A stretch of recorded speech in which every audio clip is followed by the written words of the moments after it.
Hi, this is Matt the Game Explainer, and today we're going to be taking a look at a game called Floating Market, a game of diced fruit. It is designed by Ben Pinchback and Matt Riddle, and is produced by Eagle Griffin Games. Now this is a new game, depending on when you're watching this video. The game may be on Kickstarter, raising funding, and it's supposed to go on Kickstarter early in 2015, probably in the February timeframe. So again, depending on when you're watching this video, it may or may not already be on Kickstarter. So if you're not on the Kickstarter page right now, you might want to head over there after you watch the video if you think the game sounds fun, and back for a copy of the game. But again, this is Floating Market, a game of diced fruit. So the whole idea of the game thematically is the game is set in the Dam Nguyen Sarawak Floating Market in Thailand. So the board represents a river here with 7 different boats on it, and then different kind of market locations on either side of the river. And the players represent grandchildren of Amma or Grandma. And in the game, Amma has had a long, tiring day, and she doesn't want to go to market to collect fruit for a fruit salad. So she sends you, as the customer, her grandchildren, to market to gather the fruit for her. So it's basically a race to be the first player to collect 5 different types of fruit to take back to Grandma for the fruit salad. So up here, there's 7 stacks of cards. Those represent the fruit. And there's 7 different boats that will provide the fruit. In each round of the game, one of these 7 boats will provide fruit. And each boat obviously provides a certain type of fruit. Now, how do we determine which boat provides the fruit? Well, that is going to be based on rolling dice in a dice pool. So in the game, each player will have a certain collection of dice available to them. And each round, each player will add a minimum of 1 of their dice into the dice pool. And then at some point during the round, the start player will roll all the dice in the dice pool, and they'll add them all up. Whatever the total is of the dice pool, that will determine which of the 7 boats provides fruit for that round. And so the trick is you want to have one of your customer meeples on the right boat that produces or provides fruit for that round. If you're on the right boat and the dice, roll that particular boat, then you'll collect 1 of those fruit cards. Now in the game, you can only collect 1 of each type of fruit card. And again, you're trying to be the first player to collect 5 different types of fruit. So as soon as one player gets their 5th fruit card that's unique, then they win the game. Because the game just ends immediately and they're the winner. So how does this all work? How does this all play out? Well, let me go ahead and I'll zoom in on the boats and kind of show you how the number ranges work for the different boat locations, and show you how the board gets set up at the start of the game. And then we'll explain the structure of the game round, and I'll show you where you can place your different customer meeples on the board, and how the dice pool can be manipulated to hopefully roll the boat that you want. Okay. So first, and one other thing I want to explain, obviously, first of all, based on the time that, I was making this video, this is kind of a pre-production version of the game. The artwork is nearly final. The components are nearly final, but there might be some differences between what you see in this video versus what you would see in the final production version of the game. But the rules, and from that perspective, the rules are very, very much final. And so the kind of the gameplay that I explain here will be very, very similar, if not exactly the same, to what you would see in the production version of the game. Okay, let me go ahead and take the camera and zoom in on the board. Okay, so as you can see, each boat location on the board has a certain number range associated with it. For example, the banana boat here right now is in the number range 14 to 16. Whereas the watermelon, I believe it is in a boat location that has 2 ranges, 41 or higher, or 9 to 13. And this boat here is 36 to 40, or 0 to 8. So you can see, each boat on the river has a different number range. And again, when the dice in the dice pool get rolled, they're going to total up to some value. And whatever that value is going to match one of these boat locations. That'll be the boat that provides fruit. So you just want to make sure you're on the right boat if you want that fruit. The other thing that'll happen after you roll the dice in the dice pool is players on boats that are adjacent to the boat that gets rolled will collect money.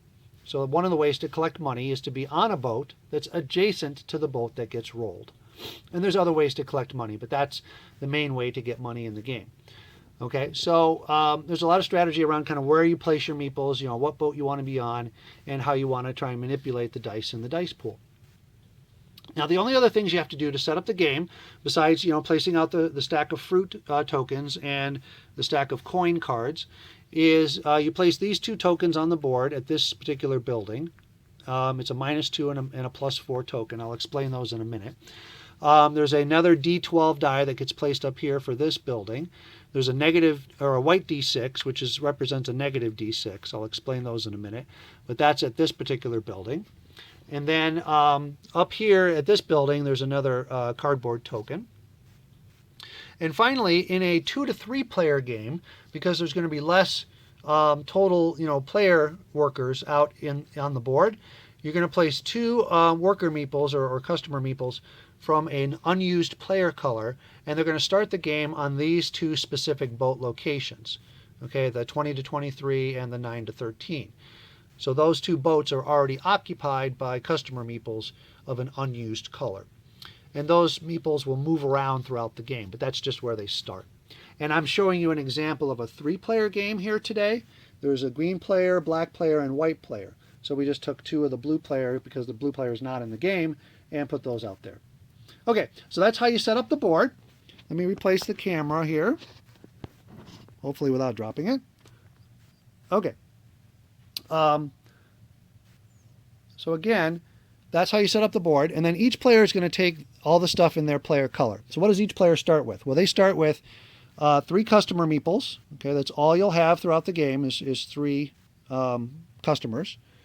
Each player will also have an identical set of polyhedral dice. Okay, so you may or may not be familiar with these different types of dice, depending on what types of games you've played before. But this is a 4-sided die, so it will roll anywhere from 1 to 4. We call that a D4. This is a 6-sided die or a D6. It's just a standard 1 to 6 die. This is a 10-sided die or a D10. That rolls 1 to 10. And this D12 rolls 1 to 12. Each player will also have a special 6-sided white die with these pips on it.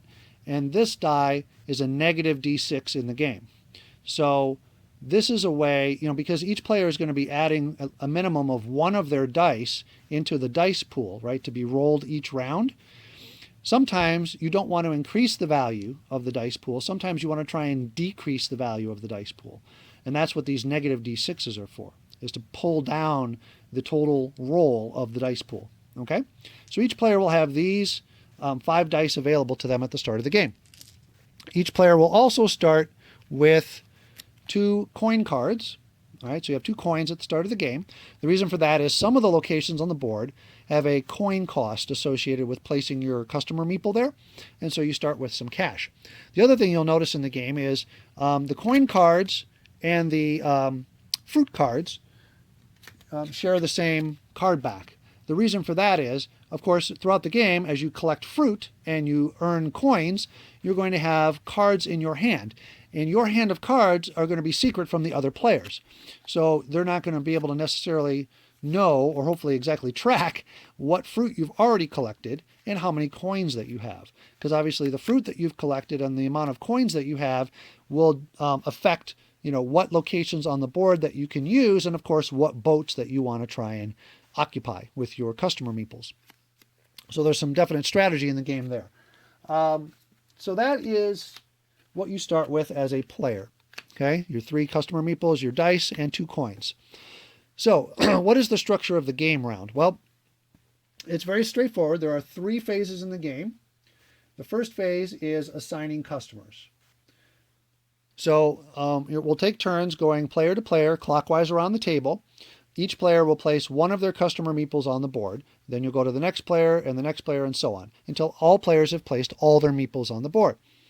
Then you'll move to the next phase of the round, which is collect fruit. And that's where the start player will roll all the dice in the dice pool and determine which of the 7 boats provides fruit. And then, of course, there's also the ability to, like I said, to earn coins based on where you've placed your customers as well. And that'll happen during the collect fruit phase. Finally, we have the round end phase, which is basically just a cleanup phase where you're going to kind of pull all your stuff off the board and get the board set up for the next game round.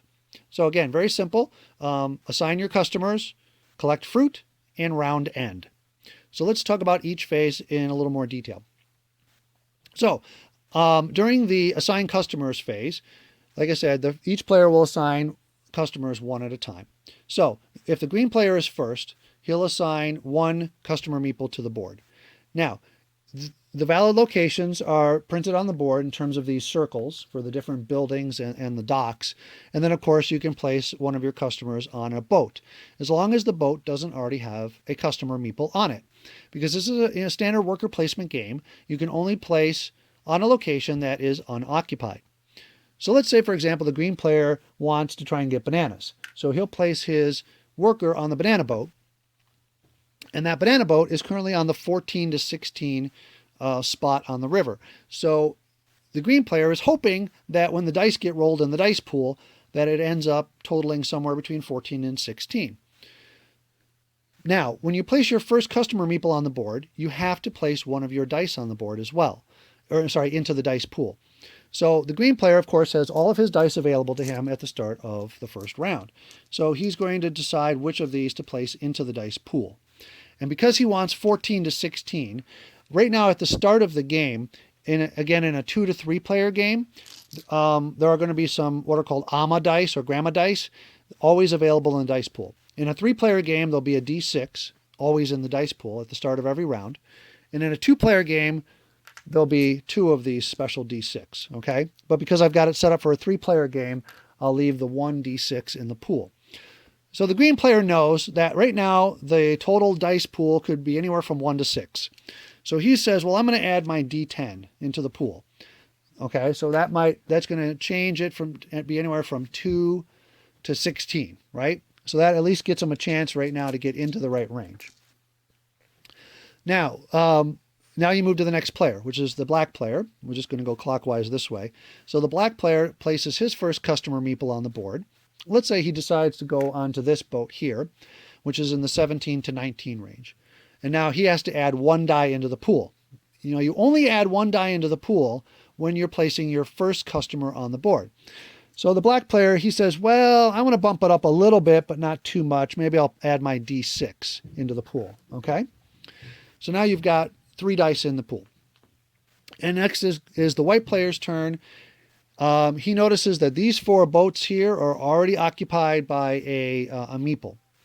So maybe he says, well, I'm going to just take this boat up here, which has the 36 to 40 or 0 to 8 range. And because he knows that the numbers right now are probably in the teens somewhere, he's going to try and pull that down. So he's going to add his negative D6 die into the pool. Okay? So now that each player has placed 1 customer meeple, on the board, and they've added 1 die into the pool, we just go back to the start player, and they're going to add their second customer meeple onto the board. But they're not going to add any more dice into the pool unless they utilize a board location that allows them to do so. Okay?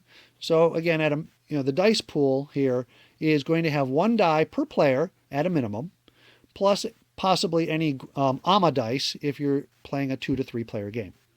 So that's how you can kind of get a feel for, what is the average value that those dice might roll, and therefore what die should I add into the pool to either raise or attempt to lower the value of the dice pool. So anyway, the play will continue going player to player, adding 1 customer meeple at a time to the board until all the meeples have been placed on the board. Then we'll move to the collect fruit phase, where the start player will take all the dice in the dice pool, roll them, and total them up. So let's do that just to see what happens here. We rolled a 6, plus 5 is 11, plus 2 is 13, minus 3 is 10. All right? So in this case, the boat that got rolled was this boat right here, the 9 to 13 range, because 10 is in 9 to 13, right? So I haven't placed all the meeples on the board, right? This is just an example, but that shows you how when you roll the dice, you determine which boat provides fruit, and if anybody had their meeple on that boat, they would collect that particular fruit card and add it to their hand of cards.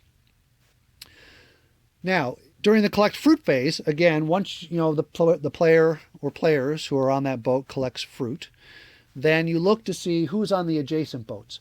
And in this game, if you look at the boats, think of them in a loop or a circle, okay? There's adjacency all the way around the loop, all right?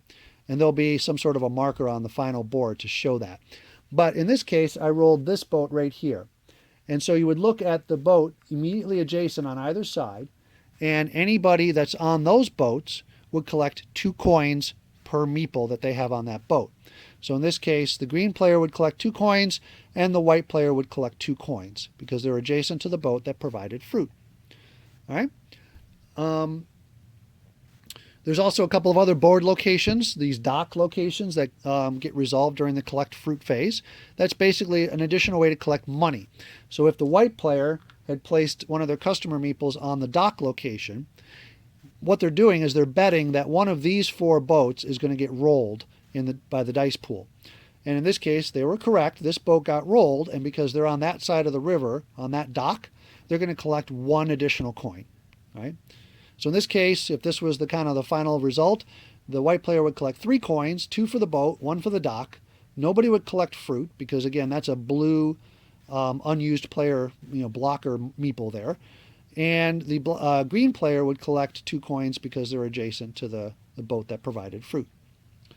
All right, so that's how you do the collect fruit phase. You basically award fruit, you award coins, and then you move on to the round end phase where all the players are going to take back all their customer meeples. All of the player dice that got used in the dice pool that round are going to get set aside. They're not available to the players at this point during the game.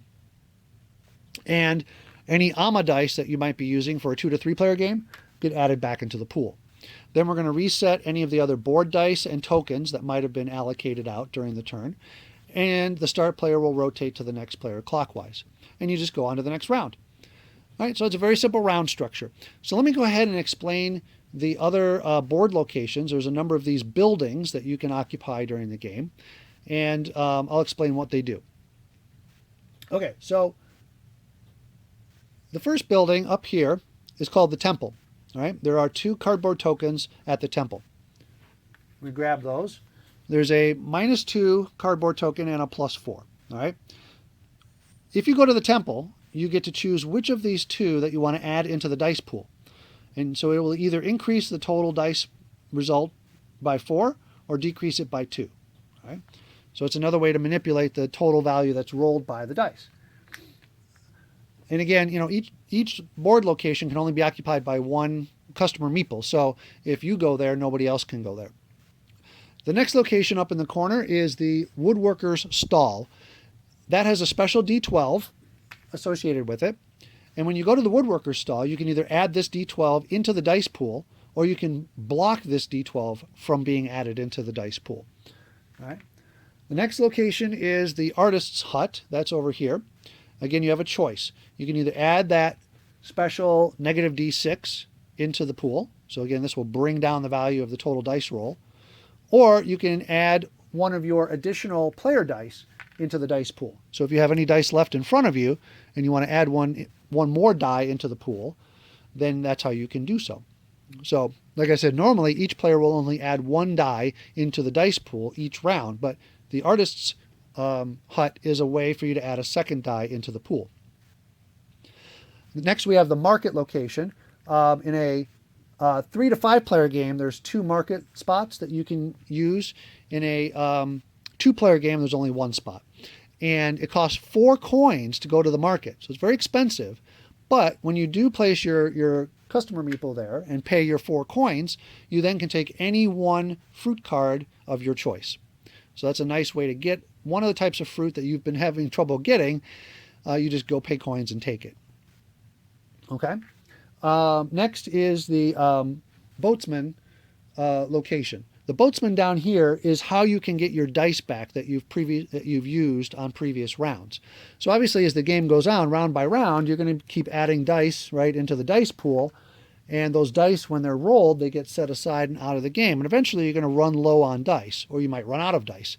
So at some point during the game, you can place a meeple on that location and immediately take all of your dice back into your available dice pool.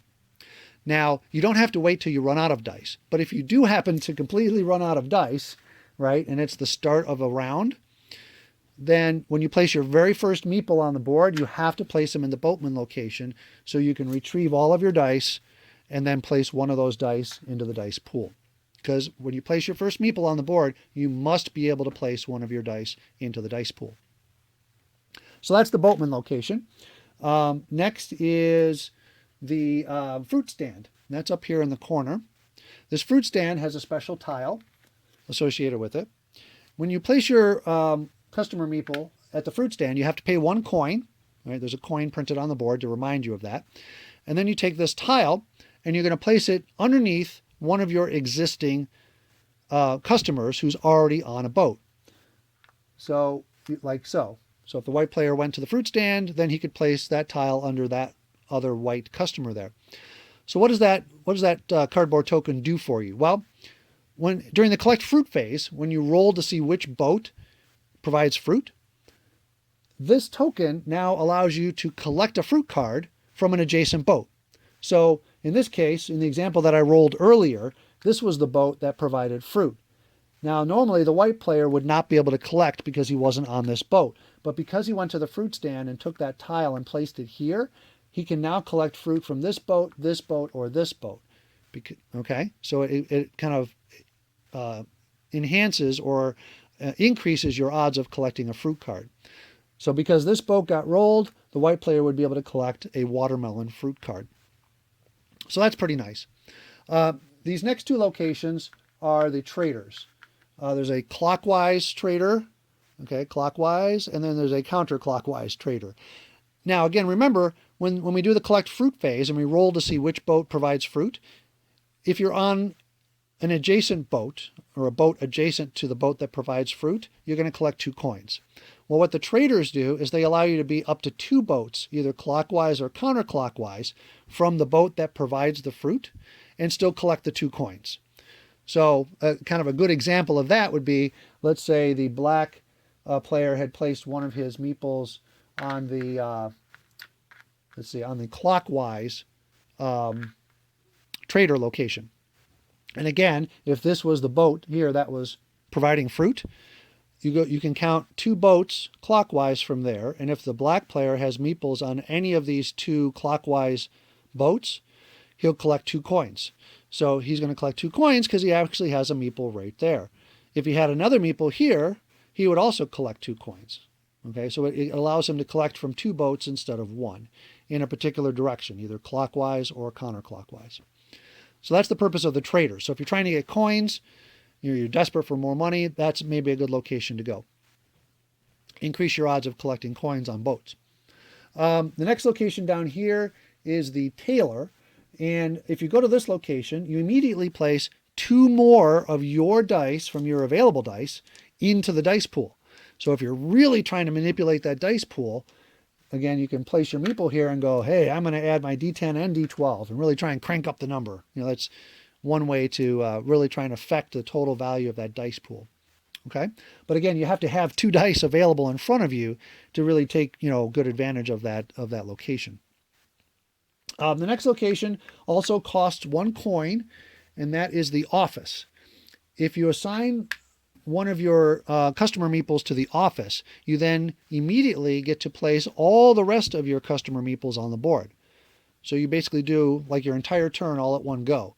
Now, obviously that's most advantageous if you're placing your first meeple there in the office and you had these other 2 meeples still left to place, then you could plop them down immediately wherever you'd like. Okay, as long as you put them down on unoccupied locations. So that's the office. And then finally, we have the fishmonger location. And this is kind of an interesting location because it allows you to place one of your remaining meeples. So of course, again, you have to have a remaining meeple in front of you. You can place them on an occupied boat. So if you're not happy with what boats are left, to be chosen, and you want to get your guy onto one of the boats that is already occupied, you can go ahead and do so. Kind of place him on an occupied boat. So that's the fishmonger. Again, the last location to explain is the docks. I already talked about those a little bit. But if you place a meeple on the dock location, you're just betting that one side of the river is going to get rolled. And if it does, you gain a coin. So that's it. Those are all the locations where you can place your meeples. So again, that's pretty much the whole game. Hopefully you get an idea of it. You're going to be spending your dice, right? Adding them into the dice pool. Eventually you'll have to retrieve your dice, right? Using the boatsman location. And you'll be placing your workers out on the different boats. Hopefully trying to, be on the boat that gets rolled so that you can collect that fruit. And then using those different other locations to manipulate how you can collect fruit and coins during the game. Now, the only thing that happens during the cleanup phase, there's a couple things, or during the round end phase. Again, all players will take back all of their customer meeples from the board, right? And any of the board dice that were used or board tokens that were used will get put back in their relative locations. And then the start player will first, if you're in a 2 to 3 player game and you're using these kind of blocking meeples here, the first thing that'll happen is each of those meeples will rotate one boat clockwise. Okay, and then the start player will choose any 2 boats and switch their locations. So this is where, again, you can help kind of manipulate and move the boats into the locations that are more likely to be rolled. So maybe the green player really wants to get this type of fruit, so maybe he puts that down here and puts this boat up here. Now, if you do end up switching a boat that has a blocker meeple on it, that blocker meeple just moves with the boat. Okay, and that's it for the cleanup phase. Then you just move right on to the next round. So that is Floating Market. Again, if it's a game that you think sounds interesting to you, go check it out on Kickstarter if it's still there. If the funding period has ended, then hopefully you'll be able to pick up a copy of the game at a store near you. Thanks for watching.